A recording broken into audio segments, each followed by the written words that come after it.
क्या सच में ईश्वर का अस्तित्व है? जानते हैं कि कैसे हम ईश्वर के अस्तित्व के बारे में सिर्फ विश्वास कर सकते हैं और कैसे इन विश्वासों का मूल भक्ति की गलत समझ है। प्रश्न: सद्गुरु, क्या आप विश्वास करते हैं कि इस ब्रह्मांड की रचना ईश्वर ने या किसी ऊर्जा या आप उसे जो भी नाम दे उसने की? सद्गुरु कहते हैं, लोगों को जिन चीजों की जानकारी नहीं होती उसके बारे में कल्पना कर लेना उनकी मजबूरी होती है। आमतौर पर लोग मुझ पर आरोप लगाते हैं कि मैं उनके ईश्वर को छीन रहा हूं। एक शहर में दो छोटे लड़के थे जो जोश से भरपूर थे। अगर युवा लड़के जोश से भरपूर हो तो वे अक्सर मुसीबत में पड़ते रहते हैं, तो वे भी अपने आस पड़ोस में मुसीबत का सामना करते रहते थे। उनके माता पिता इस बात को लेकर बहुत चिंता में थे कि उनके लड़के हमेशा मुसीबत में होते हैं। पूरे पड़ोस में उनकी चर्चा होती रहती थी। जब उनके माँ बाप को समझ नहीं आया कि वे क्या करें, तो एक दिन उन्होंने लड़कों को सुधारने के लिए वहां के पादरी के पास उन्हें ले जाने का फैसला किया। उन्होंने छोटे वाले को पहले ले जाने का फैसला किया क्योंकि उसे सुधारना थोड़ा आसान था। वे उसे लेकर पादरी के पास गए। लड़के को वहां बिठाकर उसके माता पिता चले गए। पादरी आया और पादरी ने सोचा कि अगर वह उस लड़के को याद दिलाए कि ईश्वर उसके अंदर ही है तो वह शरारत करना छोड़ देगा। आपको पता ही है कि कुछ लोग हमेशा उम्मीद रखते हैं। जीवन हमेशा मूर्खतापूर्ण उम्मीदों पर चलता है। तो उसने अचानक लड़के की ओर देखकर पूछा, ईश्वर कहां है? लड़के ने चारों ओर देखा। वह घबराया। इतना बड़ा सवाल? पादरी ने देखा कि लड़के को बात समझ में नहीं आ रही है। वह मेज पर झुका और संकेत देने के लिए उसकी ओर उंगली से इशारा करके बोला, ईश्वर कहां है? लड़का और ज्यादा घबरा गया। फिर पादरी को लगा, अच्छा ये समझ नहीं रहा है। वह लड़के करीब गया और उस छोटे से लड़के की छाती पर उंगली रखकर पूछा, ईश्वर कहां है? लड़का कुर्सी से उठकर फौरन कमरे से भाग गया। वह भागते हुए बड़े भाई के पास गया और उससे कहा, हम एक बड़ी मुसीबत में फंस गए हैं। बड़े भाई ने पूछा, क्यों, क्या हुआ? वह बोला, अरे पादरी का ईश्वर खो गया है और उसे लगता है कि वह हमारे पास है। बस इतना है कि आप बहुत सी ऐसी चीजों पर विश्वास करते हैं जिनके बारे में आप नहीं जानते। आपके बेवकूफीपूर्ण विचारों को दूर किया जा सकता है। अगर आपने चैतन्य को पा लिया है तो क्या मैं आपसे उसको छीन सकता हूं या कोई और उसे छीन सकता है? आप बस किसी चीज पर विश्वास कर लेते हैं, जबकि आपका विश्वास कोई मायने नहीं रखता है, क्योंकि आपको किसी भी चीज का विश्वास दिलाया जा सकता है। हर किसी को लगता है कि उसका विश्वास किसी और के विश्वास से बेहतर है। सबसे पहले तो आप किसी चीज पर विश्वास करते ही क्यों है? कुछ लोगों को विश्वास है कि ईश्वर का अस्तित्व है। कुछ लोग मानते हैं कि कोई ईश्वर नहीं है। अच्छा ये बताइए कि आपके पास दो हाथ है। इस बात का आपको विश्वास है या यह बात आप जानते हैं? चाहे आपके पास इन हाथों को देखने के लिए आंखें न हो, क्या तब भी आपको पता होगा कि आपके पास हाथ है? आप अपने अनुभव से जानते हैं कि आपके दो हाथ हैं। क्या कोई आपसे बहस करके आपके सामने साबित कर सकता है कि आपके पास हाथ नहीं है? अगर वह आप पर बहुत अधिक हावी हो रहा है तो चेहरे पर एक तमाचा जड़ दीजिए। उसे पता चल जाएगा कि आपके पास हाथ है। हाथ के बारे में आप जानते हैं, लेकिन ईश्वर के बारे में आप विश्वास करते हैं। ऐसा क्यों? बात यह है कि कहीं ना कहीं आपके अंदर यह स्वीकार करने की ईमानदारी नहीं है कि मैं नहीं जानता। समस्या यही है, मैं नहीं जानता आपके जीवन में एक जबरदस्त संभावना लेकर आता है। जब आप मैं नहीं जानता कहेंगे, तभी जानने की संभावना आपके अंदर पैदा होगी।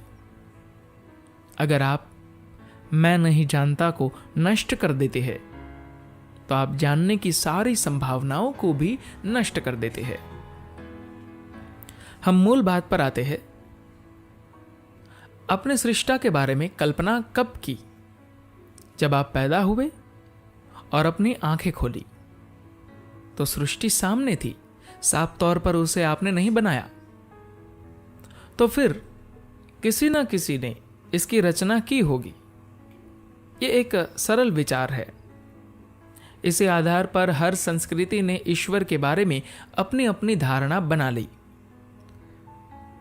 सृष्टि मौजूद थी, इसलिए हमने मान लिया कि एक सृष्टा भी होगा, मगर यह एक कल्पना ही है। आप उसे जानते नहीं हैं। तो फिर आप ईमानदारी से क्यों नहीं मान लेते कि मैं नहीं जानता? फिलहाल आपको लोगों ने इस बारे में बताया है। जिन लोगों ने आपको यह बताया है कि ईश्वर है, उन्होंने ही आपको यह भी बताया है कि ईश्वर हर जगह है। अगर वह हर जगह है तो वह मुझ में और आप में भी होना चाहिए।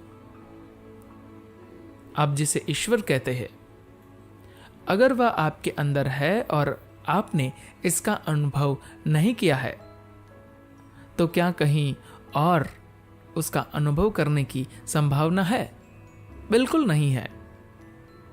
जब आप पैदा हुए थे तो आपका शरीर छोटा सा था, जो अब कितना बड़ा हो गया है। क्या किसी ने इसे बाहर से खींचा है? क्या आप हर महीने इसे किसी से खींचवाते हैं?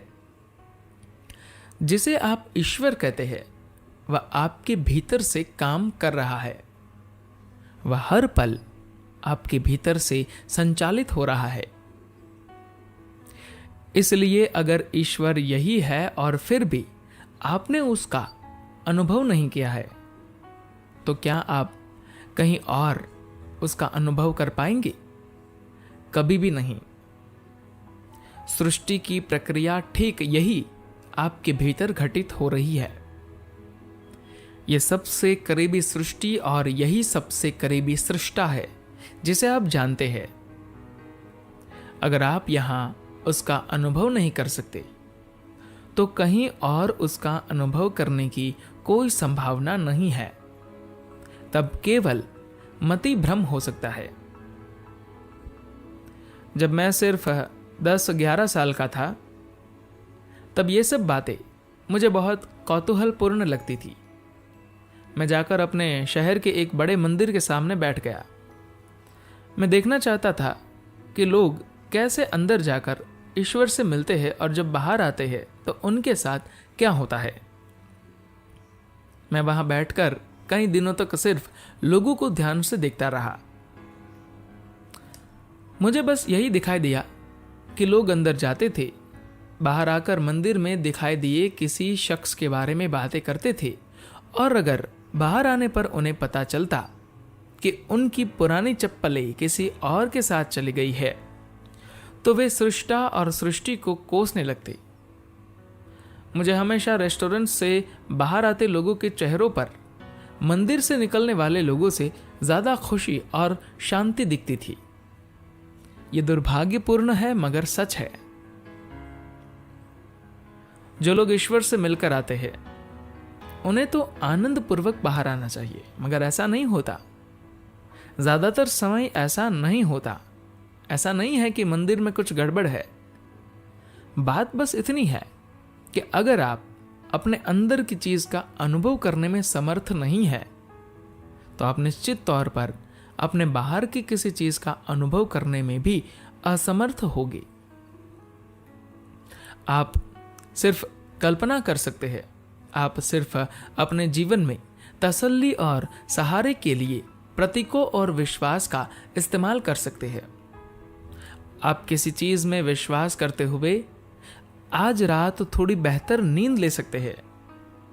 यह आपको शांत तो करेगा मगर मुक्त नहीं, यह आपको जागृत नहीं करेगा। आप उन बेवकूफी भरी बातों से मुक्त नहीं है जिनमें दूसरे जकड़े हैं। ऐसा ईश्वर के कारण या किसी और चीज के कारण नहीं है, बल्कि इसलिए है क्योंकि आप अपने मन के साथ छल कर रहे हैं। प्रश्न, फिर ये विश्वास कहां से शुरू हुए? सदगुरु कहते हैं, देखिए, फिलहाल तो यह विश्वास उस मूल प्रक्रिया से निकला है जिसे हम भक्ति कहते हैं। इतने सालों से भक्ति दुनिया में सबसे लोकप्रिय चीज इसलिए रही है क्योंकि ज्यादातर लोगों के लिए उनकी भावना ही उनकी सबसे तीव्र चीज होती है। उनकी बुद्धि या भौतिक शरीर उतने तीव्र नहीं होती, उनकी ऊर्जा भी उतनी तीव्र नहीं होती, मगर उनकी भावनाएं बहुत तीव्र होती है। भावनाएं हमेशा से सबसे तीव्र चीज रही है। इसलिए लोगों ने लंबे समय तक भक्ति का प्रचार किया। बस विश्वास कीजिए और वह चीज घटित हो जाएगी। मगर आज आपने अपनी बुद्धि को एक खास स्तर तक विकसित कर लिया है, इसलिए आप किसी चीज पर 100% विश्वास नहीं कर पाते। अभी अगर ईश्वर आपके सामने प्रकट हो जाए तो आप उनके सामने समर्पण नहीं करेंगे, आप जांच पड़ताल करेंगे। आपके पास इसी तरह का मन है। इस तरह के मन के साथ भक्ति की बात मत कीजिए, वह समय की बर्बादी होगी। भक्ति सिर्फ छलावा बनकर रह जाएगी। अगर आप बहुत सरल और निष्कपट इंसान हैं तो भक्ति आपके लिए बहुत चमत्कारी असर करेगी। अगर आप वाकई एक सरल इंसान है तो भक्ति आपके लिए सबसे तेज तरीका है। अगर आपके पास सोचने, सवाल करने वाला दिमाग है तो आप अपने दिमाग को एक और हटाकर ये नहीं कह सकते मैं विश्वास करता हूं। ऐसे में आप सिर्फ अपने आप को छलेंगे। असल में आप किसी पर 100% विश्वास नहीं करते। आपके सबसे करीबी, प्रिय और सबसे अधिक भरोसेमंद लोग भी आज अगर थोड़ा अजीब बर्ताव करने लगे या उनका बर्ताव आपको समझ में न आए तो आप 24 घंटे के भीतर उन पर संदेह करने लगेंगे। वास्तव में आपके पास जिस तरह का दिमाग है उसके साथ आप किसी चीज पर विश्वास नहीं कर सकते। इसलिए इस दिमाग के साथ आप भक्ति की बात मत कीजिए, यह कारगर नहीं होगा। यह समय और जीवन की बर्बादी है। कहीं ना कहीं आपके अंदर यह स्वीकार करने की ईमानदारी नहीं है कि मैं नहीं जानता। समस्या यही है, मैं नहीं जानता। आपके जीवन में एक जबरदस्त संभावना लेकर आता है। जब आप मैं नहीं जानता कहेंगे तभी जानने की संभावना आपके अंदर पैदा होगी। अभी अगर ईश्वर आपके सामने प्रकट हो जाए तो आप उनके सामने समर्पण नहीं करेंगे, आप जांच पड़ताल करेंगे। आपके पास इसी तरह का मन है। इस तरह के मन के साथ भक्ति की बात मत कीजिए, वह समय की बर्बादी होगी। धन्यवाद।